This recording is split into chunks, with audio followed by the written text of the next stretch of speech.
Hello, everybody, and welcome to At the Book, brought to you by bet.nola.com. It's our weekly look at the football betting weekend ahead. And I'm Zach Ewing alongside Devin Jackson and Jim Derry, set to bring you a preview of the football weekend, both in the college game and the NFL. We're excited to get started here and excited to be with you every Thursday afternoon here with At the Book. And one of the things we're going to do, guys, and I'll let you introduce yourselves in a minute, but we're going to make a lot of picks. We're going to talk about the lines, how they've moved. We're going to talk about what we like and don't like.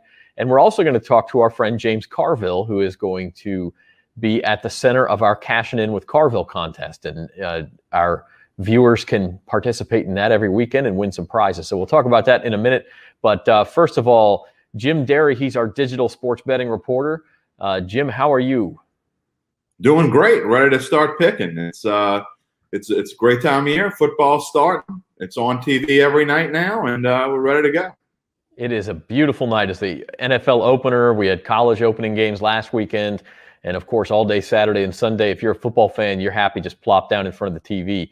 If the people in your house will let you do that, but that's what we all want to do. Devin Jackson is our sports betting producer. Devin, what's going on, man? Not too much. Excited to pick these games. It was a full weekend of college football last weekend, and now we get NFL as well. So it'll be a lot of football on all weekend long, and can't wait to see it all. Absolutely. And we'll get started, as we will every week, with our Cashin In With Carville segment. And James Carville, as you know, a South Louisiana native, a political strategist, commentator. You see him on CNN all the time, other news networks. Very visible guy in the world of politics, but also loves his sports and his sports betting, and he loves his Louisiana teams. And so with that said, what we're having James do every week is pick 6 games for us, but there are going to be 8 games that are part of this contest. Now, the difference there is that the extra 2 games are going to be the LSU game every week and the Saints game every week. But James, as loyal of a Louisianan as you will find, will not pick against the home teams. He recognizes that sometimes they're not going to cover the spread, as we all do, but he doesn't want to pick against them. And so therefore, basically, if you want to pick against him, you could get a freebie against James, or you could lose more ground, or whatever the case is. But we're going to publish his picks, and then you can go online to bet.nola.com every week, and you can make picks. And if you beat Carville, at the end of every month, there'll be a prize. And then for the season long, the top 3 finishers, regardless of whether they beat Carville or not, the top 3 finishers are going to win bigger prizes. So be sure to log in every week, make your picks. We'll select the 8 games and post them on Wednesday, and then you'll have until Saturday to make your picks. So without further ado, here it is, our first segment of Cashin In With Carville.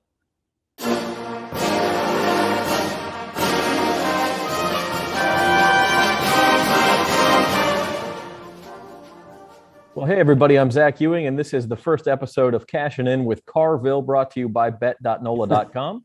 I introduce a man who needs no introduction here in South Louisiana, James Carville, for our first episode. James, how are you today? Well, I'm good. I'm glad people are starting to get the lights back on back home. That's always a good feeling, and I'm glad that we didn't get wet. But this is a tough time for Louisiana, so I think it's time to have a little fun and get into a little sports betting here. That's the idea. Hopefully, we can actually do it by the end of the month. But we're going to start playing contests this week, and the NFL starts tonight with the Cowboys and the Bucks. So we're going to go, and for those who don't know, here's how it works. Each week, we're going to ask James to pick 6 games against the spread, 3 college football, 3 NFL. Anyone who can beat James over the course of a month will win a prize, and then there are grand prizes at the end of the season for the top finishers as well. One note on that, and this, James, you can expound on this if you want to. You can't bear to pick against the home teams, and so your picks on LSU and the Saints will always be for the Tigers and the Saints. That they don't count. They don't count. That's right. If somebody wants to get ahead of you, they can pick against them, but that's their thing. It doesn't mean you think I'm not going to do that. Right. They won't necessarily cover every week, but for recreational purposes only. Don't. That's right. That's right. This is just for the contest. Right. So we'll jump right into the games this week, starting with college football. And our first one comes to us from Columbus, Ohio, where the Buckeyes are 14.5-point favorites over the Oregon Ducks. Ducks have a long way to come. Both teams won their opener last week. James, what do you think? I'll take the points. We'll take Oregon with the points on that one. That's a lot. That's a lot of points, and Ohio State is good, but Oregon is good too. Fair enough. Maybe not as good as Ohio State, but there's a lot of good between 14.5 and a tie. That hook will get you. Right. All right. Next up in the afternoon, the battle for the Hawkeye State. I guess I shouldn't say that because it's the Hawkeyes against the Cyclones.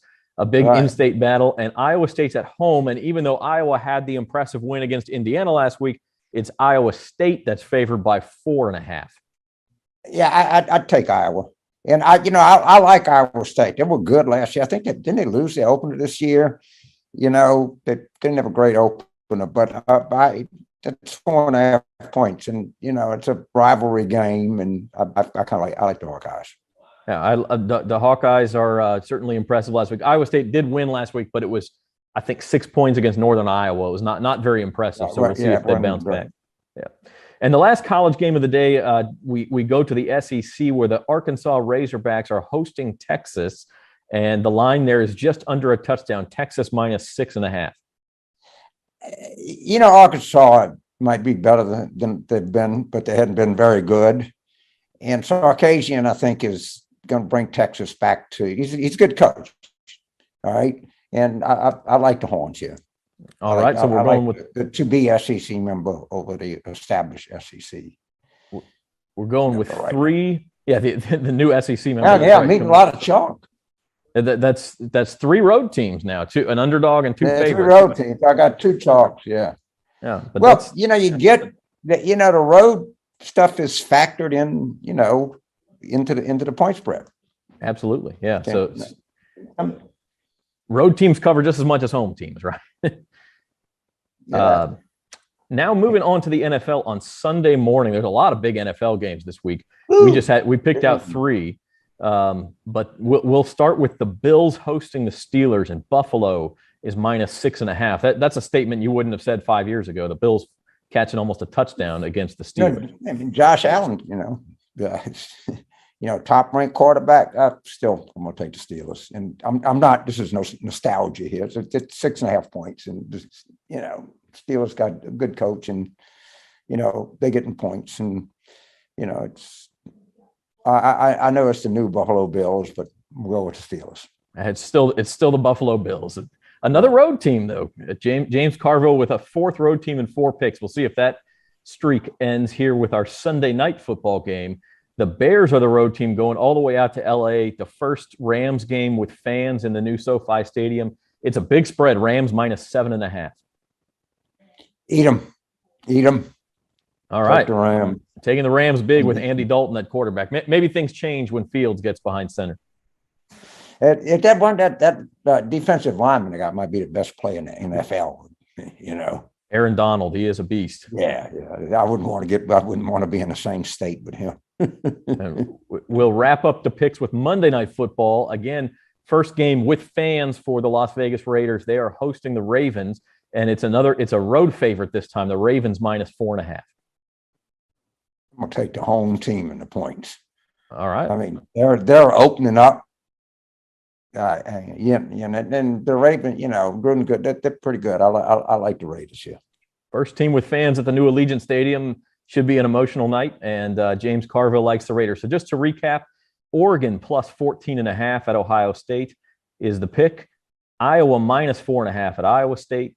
Texas minus 6.5 at Arkansas. The Pittsburgh Steelers plus 6.5 in Buffalo. The LA Rams minus 7.5 at home for the Bears, and the Raiders plus 4.5 against the Baltimore Ravens. So those are our Carville picks for week 1. You can log on to bet.nola.com and pick against James. See if you can beat him. See if you can win some prizes.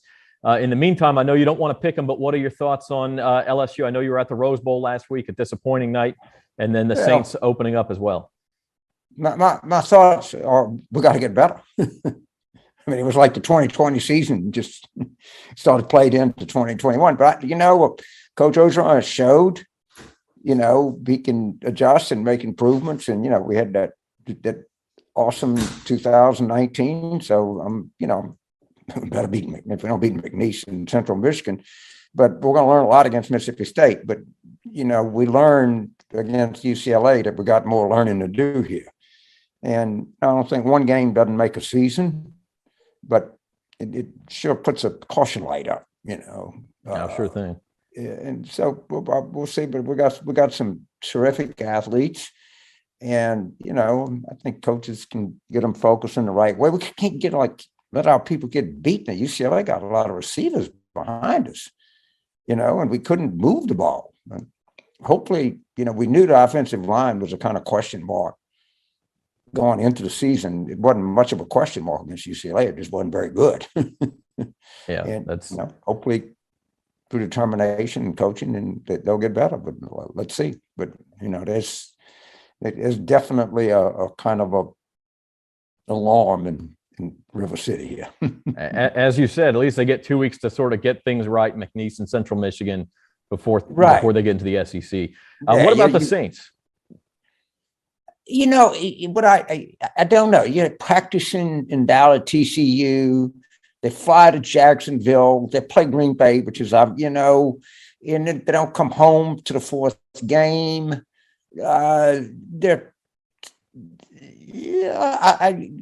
Sean Payton is just such a good football coach. All right. He just really is a good football coach. And, we're going to be, obviously the big question is that some people think James Winston could be, he's one of these guys got a lot of range. He could be a 2 on a scale of 10, or he could be a 9 on a scale of 10.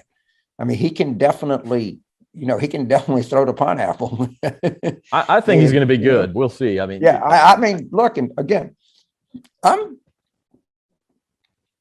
kind of I'm kind of optimistic because we got a lot of good players. We got some really good coaches, and if our quarterback is what we hope and think he can be, it might be pretty good. Yeah, we'll find out soon enough. That's the best part. Any other betting tips or lines you like that we didn't mention this week? I tell you, I like Nebraska a little bit.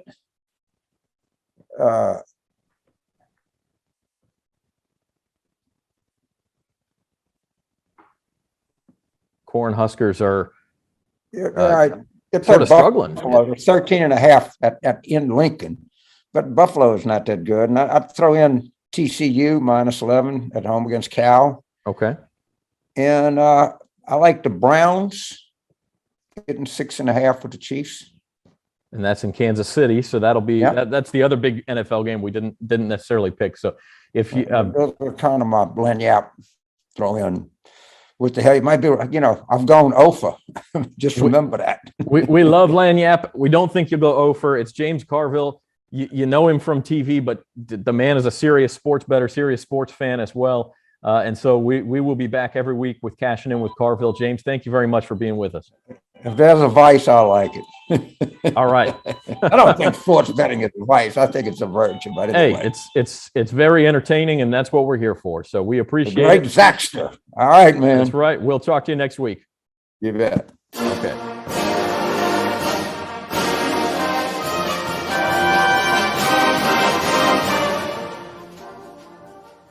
All right. We really appreciate James taking the time to be with us. That was recorded this morning, and so he is all about the opening weekend of the NFL as well.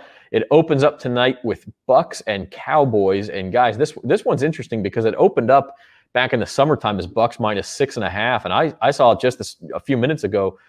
Jim, the line had moved all the way up to 9 for the Bucks. Yeah, I wish I would have jumped on it back then. I would feel differently than I feel about it now. But Super Bowl champions usually win their home openers, especially with all the fanfare going on. But that's a lot of points. 9 points, too many points.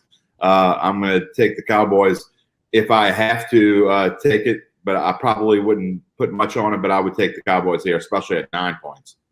Yeah, we'll talk about how much we're all willing to put on what later on in the show. But Devin, you have any thoughts on tonight's game? 9 points is a ton for an NFL game. Yeah, it's a ton for an opening game as well. Those Thursday night games are usually pretty close contested games, and as much as the Bucks are bringing back, the Cowboys are bringing back their top quarterback. So I expect a lot of points tonight in a very very competitive game. Uh, but I'm excited to see it. But 9 points is way too much, especially for home, a season opener. We know those usually go down to the wire. Yeah, it sure seems like if you could have, I'm with you, Jim. If you could have gotten it at 6.5, you like the Bucks to cover that. Now you're in that gray area of even if the Bucks control the game, you get a late touchdown, Dallas tries an onside kick or something. You really have no path to covering that 9 if a situation like that happens. And so you could really see this one go either way now that it's at 9. I'm in the stay away camp there. Yeah, we heard. I don't know if I spent too much time watching Hard Knocks, so I feel more about Dallas. But I also think that Dak's, kind of lying in the weeds a little bit. I don't think he's as hurt as people think he is. He's going to come out and play well tonight. Yeah, and you got to remember, he was lighting the NFL on fire the first 5. Now the defense couldn't stop anybody, and the total, by the way, is 51.5. If I like anything, I might go over on the total tonight because I could see a shootout where the Bucks get out to a lead and then Dallas is trying to fight back the entire second half. And if you've got any Cowboys receivers on your fantasy team, or if you've got Dak, I think you may be in for a big second half. Could see a game kind of like that. We heard James mention switching to the college game just for a minute, the struggles that LSU had. He was at the Rose Bowl last week. He got to see LSU lose to UCLA. The good news for the Tigers is they have a little bit of a get-well portion of the schedule, if you will. They play McNeese State this week. McNeese, of course, one of the better FCS teams historically speaking in this area, but clearly punching outside their weight class this weekend, you would think, for LSU's home opener. And then next week it's Central Michigan. Central Michigan, a good team out of the MAC, but again, probably punching out of its weight class. What did you guys see that LSU just immediately needs to improve on and we need to see in these next 2 weeks, even against overmatched opponents, before they get back into the meat of their schedule? Well, for me, the offensive line was not good to start, and the linebacking core on the other side was atrocious. They left the middle of the field wide open throughout the game, and UCLA seemed to pick them apart there whenever they wanted to or needed to, and they had no answer for it. And it looked a lot like the Mississippi State game last year. So you have to hope that they find a way to improve on that. But, you can't wait till the 4th or 5th game of the season to do it this time. So we'll see if they can improve on that. It's going to be interesting to see how Coach O plays against his son, who's the quarterback at McNeese, Cody Ogeron, who I covered at Mandeville High School. Was a state tennis champion, as a matter of fact. Will he blitz? Will he try to hit Cody? It's going to be an interesting scenario to watch. I would take LSU here, but again, this is another one that I wouldn't put anything on, put much stock on. I think that LSU will bounce back and will be able to put salve on the wounds, but that's a lot of points given up for a team that looked as bad as they looked last week. Yeah, the line is, which FCS lines come out later in the week. We haven't really been able to track any line movement, but it looks like it's going to open around 34.5 for LSU. So they have to win by 5 touchdowns. That is a lot. Of course, they probably want to make a statement after last week and say, hey, we're still LSU. We can still blow teams out. But I'm with you, Jim. Offensive line maybe against McNeese and even Central Michigan to a certain extent, although Central Michigan gained almost 500 yards against Missouri last week in a loss. And so, they can move the ball too. And if you're leaving the middle of the field wide open, Cody Ogeron can take advantage of that. It doesn't matter if he's an FCS quarterback. He can hit an open receiver. Devin, do you have any thoughts here on what we need to see from the Tigers this week? I think offensively speaking, more balance. They didn't have hardly any rushing yards against UCLA. They couldn't get any movement on the front, kind of on the front line or at the line of scrimmage on either side of the ball. So I think the offensive and defensive line will be kind of key for LSU going forward to really make a run, in SEC. They have to be able to control the line of scrimmage. And some of the best LSU teams have had balance with the run and pass. Obviously, Joe Burrow's year, they passed the ball a lot, but they also had a really good running game. And they have a talented backfield, but they just couldn't get any movement or any, seams to open up for the running back. So I think that will be key as well, in addition to obviously playing better defensively, covering the middle of the field better. I think playing better on the offensive and defensive lines would be key too. I mean, just a few years ago, seeing an SEC team go play a Pac-12 team and not be able to run the ball is like, it's like an alternate universe. So we'll talk more about that game. We'll talk more about the Saints as well. They open up on Sunday against the Packers. And that game, of course, is in Jacksonville. I saw some cool pictures from the Jaguars today showing that field with Saints painted in the end zones. And I couldn't quite see it, but I assume there's a Saints logo in midfield. It's going to be kind of a bizarre atmosphere, which, believe me, after we've been through the COVID year, we're used to bizarre atmospheres at sporting events, but this is just going to be another one. I personally kind of like the Saints here. I think you talk about teams that are lying in the weeds like Dak Prescott may be, that everybody's been talking bad about the Saints the entire offseason. People sort of assume the Aaron Rodgers situation is fixed. But Sean Payton, man, you give that guy time to prepare for a game, and it really feels like he could come up with something to score some points on the Packers, force them into pass mode. And then they fortified the secondary this week, the Saints have, with Bradley Roby from the Texans, and so that helps too. Can the Saints win a shootout? I mean, they're 4-point dogs. I think if you're giving me the 4, I at least like New Orleans to keep it close. Devin, what do you think?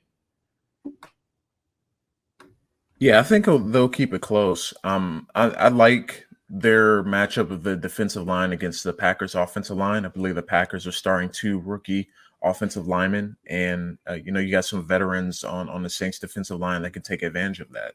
So I think if they're able to get pressure on Aaron Rodgers and force him into quick throws and not letting him, outside the pocket, I think you could see a game where the Saints find some traction and able to keep it close throughout. The one thing about Sean Payton is that, while they've, had their fair share of struggles like in the playoffs and whatnot, they've won games that they're not supposed to win. They went 5-0 with Teddy Bridgewater a couple years ago when Drew Brees went down.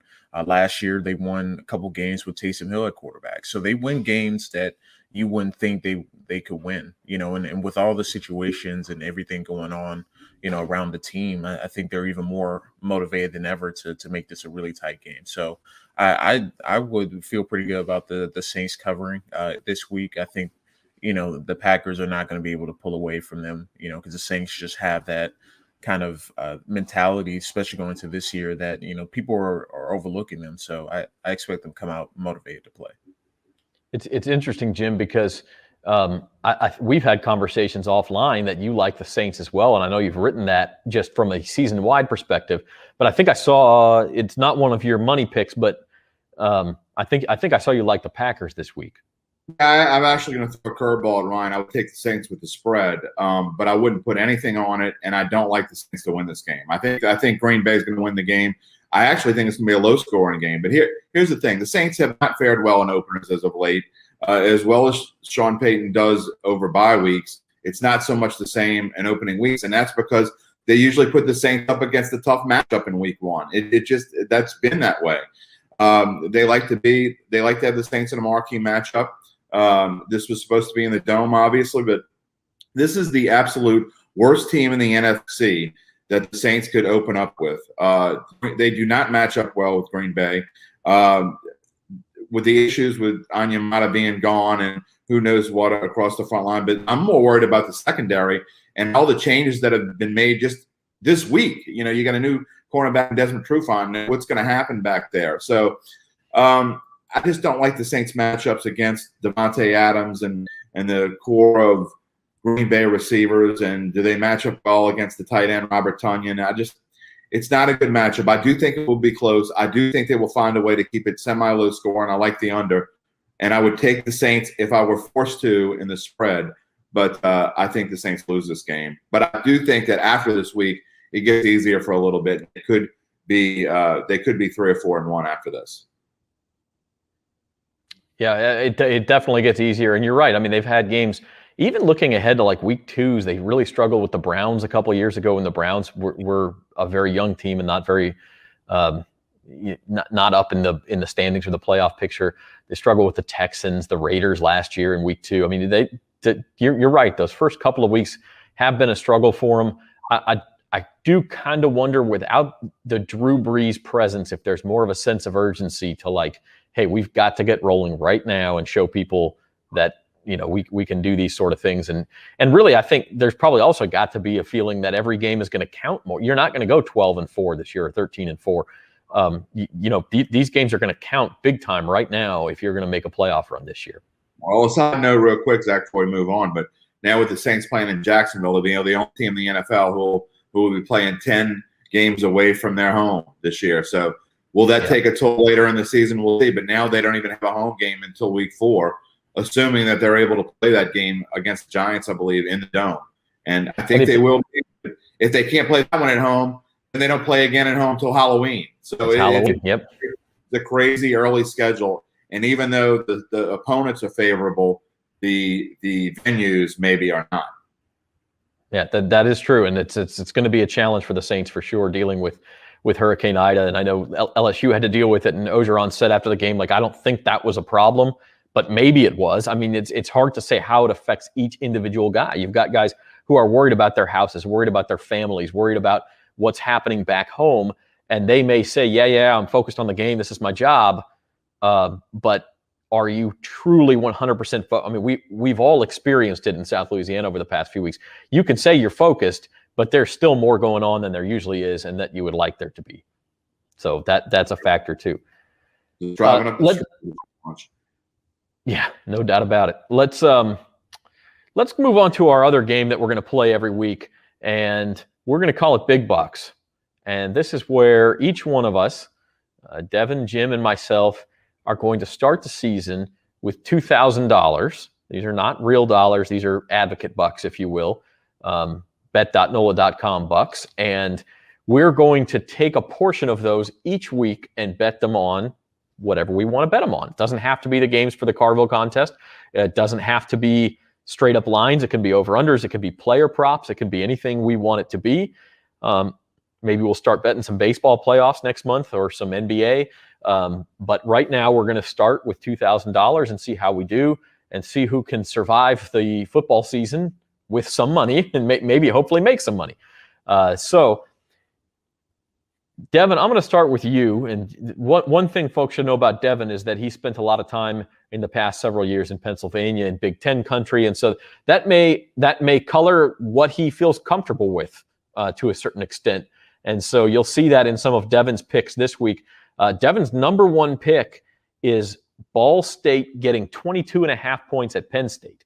Penn State went on the road, beat Wisconsin last week, but Devin's going to put $44, so basically, 4 units, if you will, on the Nittany Lions to not cover a big spread against the Ball State Cardinals. Devin, what do you see in that one?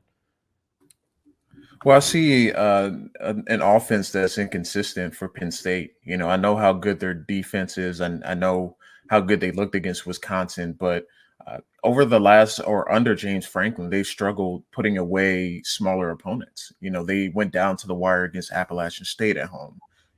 They went down to the wire. I believe they had Kent State hang around for a while. So they struggle in kind of those season openers against schools they should blow out, so to speak. And Ball State has a really good experienced offense. They have a couple really explosive weapons offensively. I just like them being able to cover, even if they don't keep the game close in the first half. The second half, especially if Ball State keeps their starters out there, I think they can pull it within 3 touchdowns. So that's why I feel pretty confident about the pick. All right. And anything else on your list there that you want to mention? I actually toyed with the idea of taking the Jets over the Panthers with 4 points, but you're taking the other side. You're taking the Panthers -4. That's for 3 units. You like Iowa for 3 units, the Browns. Anything in particular that you're thinking on some of those picks? I really like the Iowa pick. I think Iowa State is a little bit overrated in terms of their ranking. They struggled last week with a FCS opponent. Iowa looked really good against Indiana. I know this is a rivalry game, so those tend to be closer, but I think Iowa has the better team overall defensively, and they'll be able to shut Iowa State down. So I really like that pick and like Iowa in that game to outright win the game. Yeah, it's interesting. I think that Jim doesn't have it on his money picks, which we'll get to here in a minute, but I think we all liked Iowa in that game. That just and Jim Carville liked Iowa also. It's just a game where the line seems off, and I know, man, there are so many of these games where you see six so-called experts pick one side, and then Vegas is right the whole time, and the Cyclones should have been favored. So maybe we're all missing something, but just from looking at Week 1 performances, I don't totally understand that one. Let's bring Jim Derry's picks up now. Jim's got a few more NFL picks. I think you guys were a little more disciplined than I was. You'll see when I bring my picks up. I got all kinds of them. I guess I'm a volume better. But Jim Derry's number one pick of the week is the Ravens laying 4.5 at the first game in Vegas with fans for the Raiders. So that's interesting. It'll be an emotional night for the Raiders on Monday night. But you're going Baltimore, Jim. You know, people say preseason doesn't matter. I don't really necessarily agree with that. And the Ravens over the past few years just win all their games in the preseason. And guess what? Then they go out and win in Week 1. And they often win big. And it's because Harbaugh thinks that preseason matters. And so I don't care what you say, Sean Payton, it does. And it gives you momentum, if anything else. And I think Lamar Jackson can't wait to get out there. He's going to have a fun time out there against this Raiders defense, in my opinion. You know, the Raiders have problems at running back. Josh Jacobs is questionable, as I looked yesterday. Jalen Richard's out. So who's gonna run the football for the Raiders? We don't know, but we know who's going to run the football for the Ravens. And I think the Ravens win this one on a Monday night in prime time, and Lamar Jackson's going to do his thing. He's had a lot of primetime success. He seems to like playing in the big money games. So you may be onto something there. You also have a couple of $44 bets, or we'll call them 4-unit bets. Houston covering over Jacksonville, which is sort of the toilet bowl of the NFL Week 1. But hey, if you can make money on it, and then you also like the under in Browns Chiefs. My golden rule, and I have a few of them, but my number one golden rule is never bet against a home dog in a division game. And why in the world is Jacksonville laying points to anybody? They shouldn't be laying points to if they were playing the Florida Gators on the road. They do not deserve. Trevor Lawrence, great. Whoop did. You know, Urban Meyer, fantastic. He's going to find out what the NFL is all about, just like Nick Saban did a decade or so ago.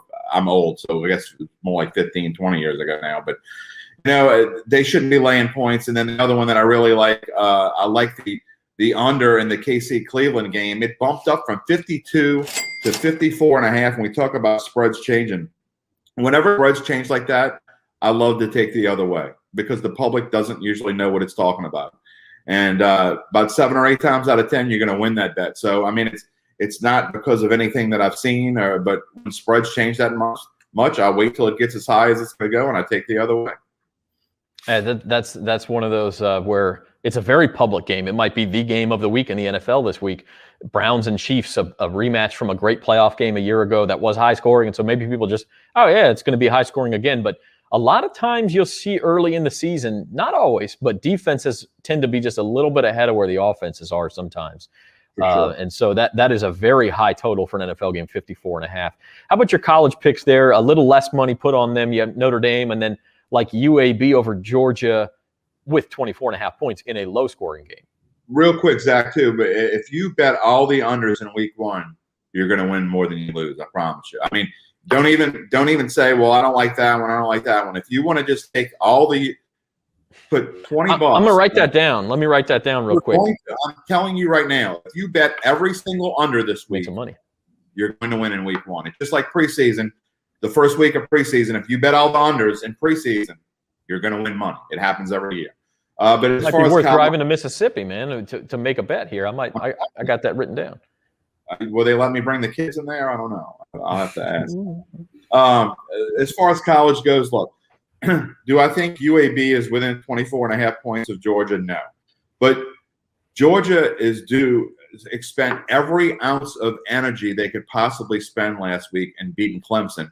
And they are due for a semi-letdown. I don't think they have any chance to lose this game, but I do think it's going to be a low-scoring kind of, 27-10 kind of game.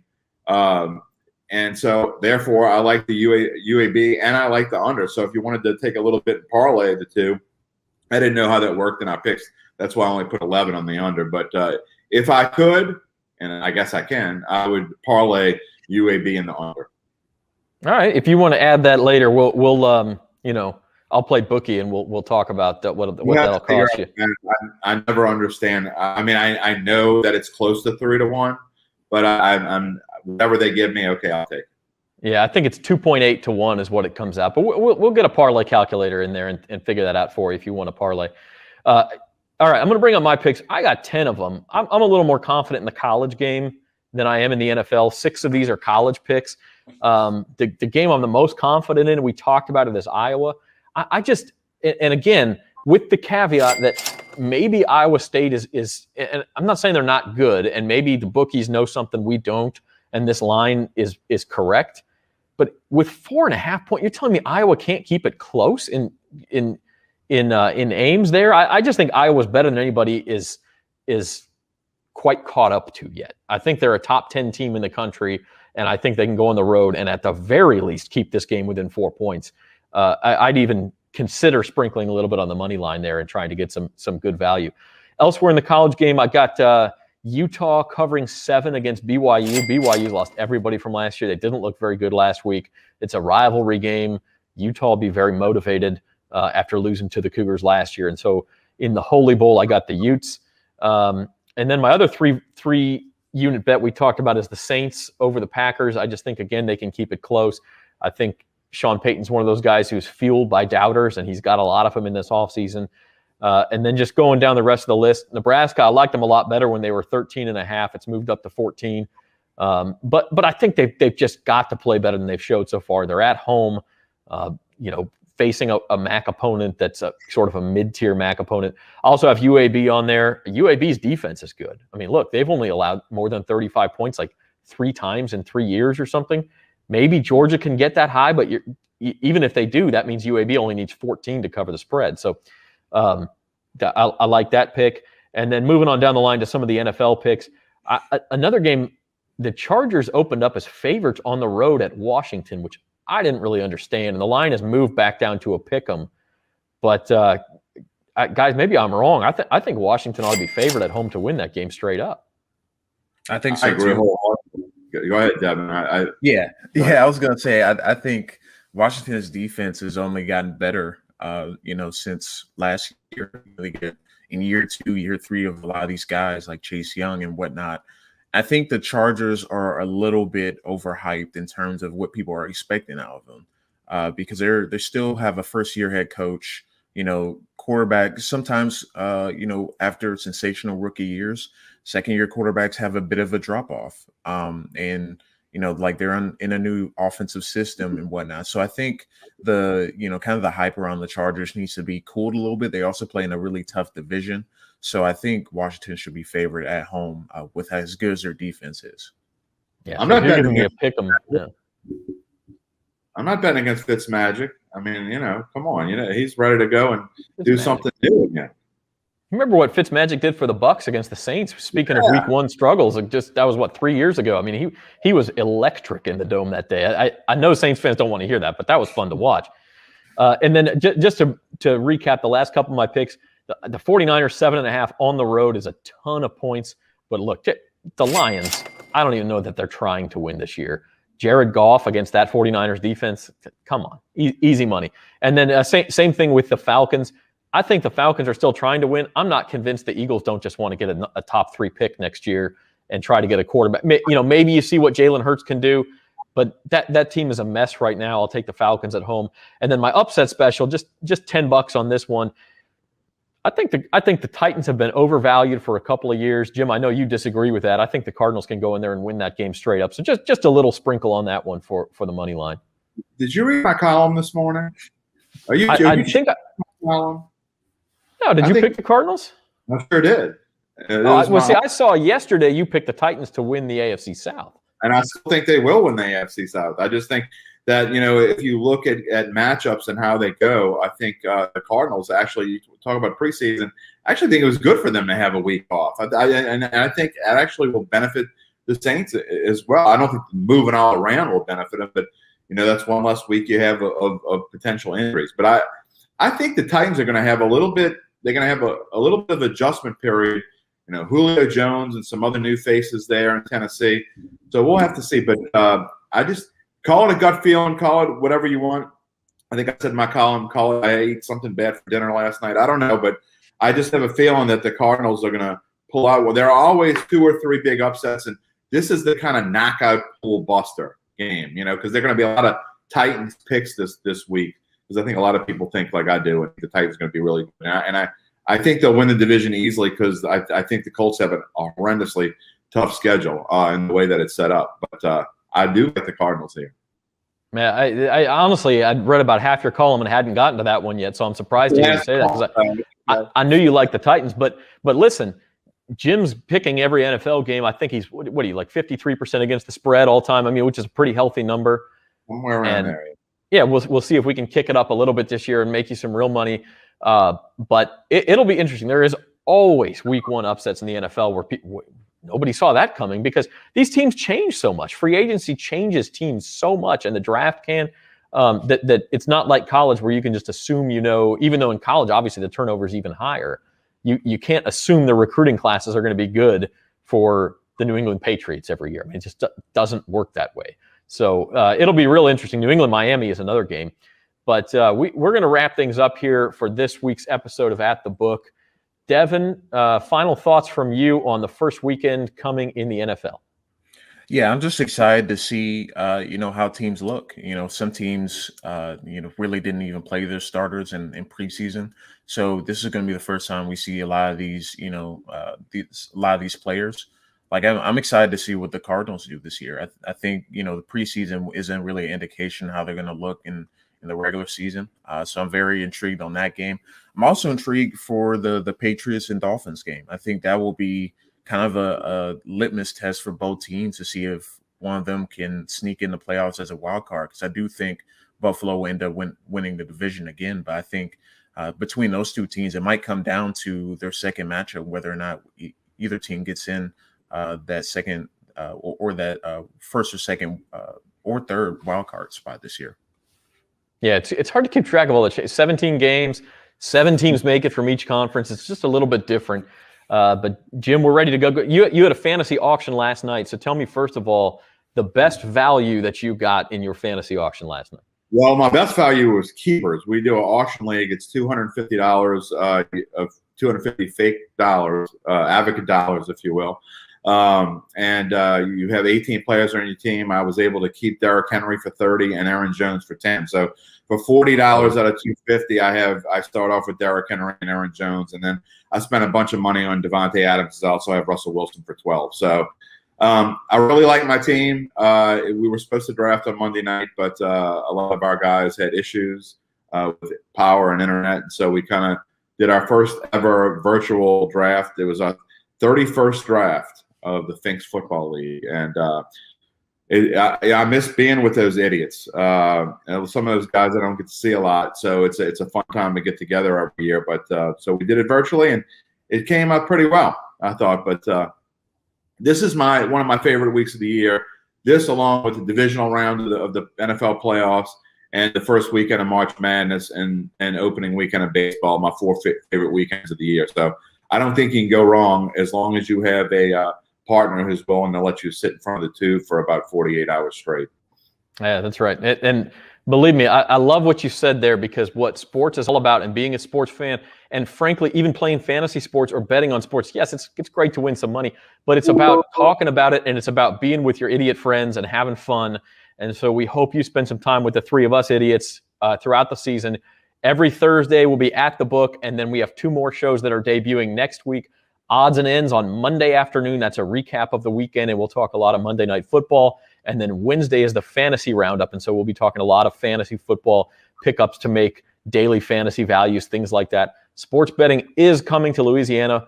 I've been told hopefully by the end of the month you can actually go into a casino and place a bet, and then you can do it on your phone or on your computer as early as next month, sometime in October. So we're all crossing our fingers that happens as quickly as possible. In the meantime, yeah, that's right. In the meantime, keep bet.nola.com on your browser and subscribe to our newsletter, and just keep rolling with us all season long. and sooner or later we'll all be able to make these bets and play these games for real. So for Devin Jackson and Jim Derry, I'm Zach Ewing. This has been At the Book.